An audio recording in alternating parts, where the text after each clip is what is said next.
Lumière Kabulo TV, Lumière Kabulo TV, Lumière Kabulo TV. Réflexion avec R9, Fabrice R9, Fabrice. Mobali Mateo, Balingaka, moi c'est l'olanga ninyango, nengosa salanga eleki makasi. Kabulo TV yo, Lumière Kabulo, réflexion, réflexion. Double CD Fantomas Mayo. Il est là, il a toujours. Barbito s'abonne, chaîne les amoko. Ça c'est dit, tu m'as beaucoup de temps à s'abonner. Bon, donc, mon yango, YouTube, tout ça, moko gaga. Réflexion, trop bandela. Réflexion. Réflexion, lumière, Kamboul. Yangwana, balai qui est ça la biso bien. Tout ça, c'est pour et ça la G. Bongo. Toujours. Bonjour, Nabande Konabiso, Bozoland d'émission à réflexion. Grâce à Adonis, nae pour répondre à la question frère Lumière Atuni. Moussala Nini, diable, Asala Kapungana Lobaki, qui est diable, c'est le serviteur de Dieu. Moussala Nini, il est Asala Kaloko, un serviteur. Moussala ou Yasalaka, lui c'est le mal, non? Donc, le quoi a le mal, donc il nous pousse à faire quoi? À être jaloux. Musala na yango ya salaka musala nswa sala ngo ndenge nini musala na ya sala ngo na makanisi na biso dans notre conscience na biso na nani akeli yango eza nzambe nzambe mutakeli ngai mutu na image na ye atie conscience na kati na ngai conscience wana ceux qui conscience na ngai ezokende vers le bien nazokende vers Dieu. Ceux qui conscience nanga izokende vers le mal, nazokende vers le diable. Le diable ce n'est pas un personnage. Le diable c'est un état de conscience du mal, de la négativité. Donc musala o yazoko sale étant que conscience du mal, parce que ce n'est pas un personnage. Donc musala o yazoko sale ezali kotinda yo ozala jalousie ya muninga, kotinda yo ozala na haine ya muninga, kosala ba division entre bino na bino, kosala ba guerre, ko maltraiter batu. Donc oh nyoso tout ce qui est le mal, tout ce qui est dans la négativité. Donc yangwana le diable musala na ye azosala yango wana nzambe atiki asala musala wana. Pourquoi? Parce que c'est un état de conscience. État de conscience wana ezouta wapi ezouta na kati ya mutu moko na imagination na yo. Yo moko tango imaginer le mal wana eye et créer le diable wana asali musala na ye ya komema yo na mabe, ya komema yo na ba jalousie contre baninga, ba orgueil, ba rancune, ego na yo koma na ego moko. Dieu n'est pas comme ça. Dieu, il essaie tout ce qui est bon, tout ce qui est la bonté. Donc, il est contraire. Donc, lui, il est là pour qu'il soit là, pour que le mal se fait. Et le mal, wana, pour ça, l'expérience, le mal, wana est ramené dans le bien. Parce que nous sommes créés à l'image de Dieu. Cette image-là est ancrée en nous. Donc, tous allez déjà bon de nature. Donc, tous allez déjà bon. Alors, comme on t'a évité aux ezali mabe, alors yango tozo vivre mabe wana, yango makanis na biso so to ina mukili et kendara toujours kaka et kendara chaque fois dans le mal. Pourquoi? Pour to expérimenter ce qui est le mal, to comprendre, to vivre ngo ba émotion wana aux ezali ya mabe, il y a pas tristesse, il y a ba maltraitance au nyo sezo le kanamukilo yo. Donc tant que tu vivre, tu comprendre ce qui est le mal et après en étant conscient à to accepter que le mal est le mal et après tant on accepter au kozonga dans le bien. Yangwana biso nyonso tozo se réincarner, pour to vivre, to continuer, to longola ba couche o ezakati ya ba cellule na biso oyo ba koko na biso ba kokaki ko sala te biso to salango.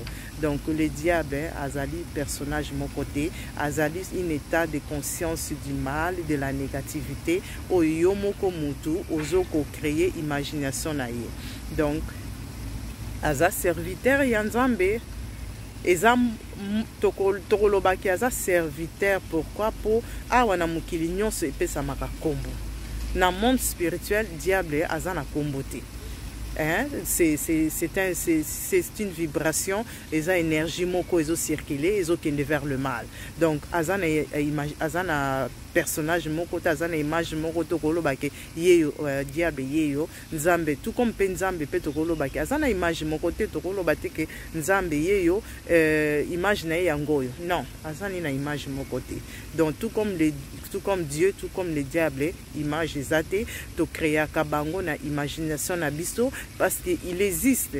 Dieu, il existe, hein, et le diable, il existe parce que Dieu, il existe.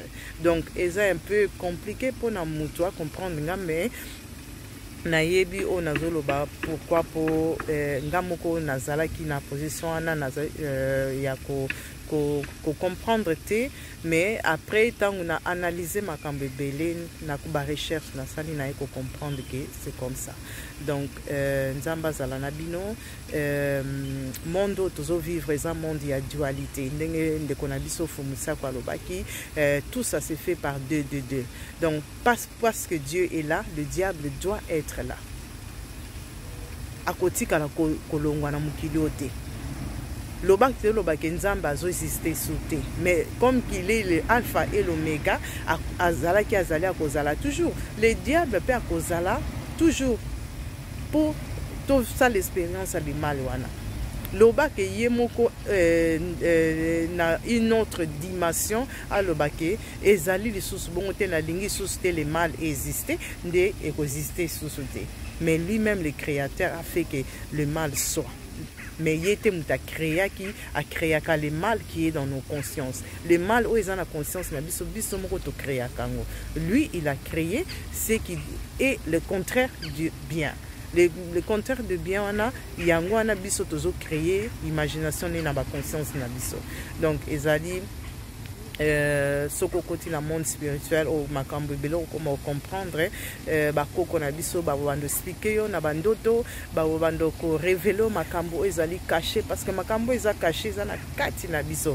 Donc eza ancré na kati na yo tango komi na conscience, komi éveillé, ou komi ko comprendre, komi ko poser ba question pour lingo découvrir oyo zali na koyeba oyo zali nzamba ko guider yo ti vers bako na yo ti vers oyo salama oyo eza ancré na yo pour libérer. Tant ozo libérer ba couche nyo se vandi kati na yo okomona ki y a un monde, il y a une dimension oyo ko funga manakati na yo pour comprendre comment comprendre que tout est vanité.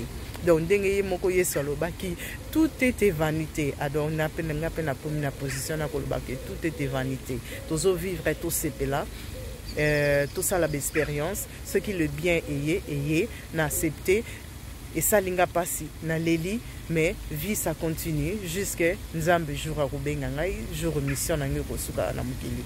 Donc yangwana to luka tout ça l'effort, tout se développer, tout ça la recherche, tout luka tout tika mambo église ezo aider bande kona bisote, ezo aider bisote na uti na monde église, ezo aider mutu moko te ngai edanga ite mena kubima na kati église na yeko se développer nga moko personnel mutu moko te, ngai moko na ba recherche nazo sala, ngai moko na koluka nazo luka na yeba nini nazali, nani nazali, ba koko na nga baza nani, bandeko na nga baza banani, nde na yeko comprendre que la vie c'est la vie,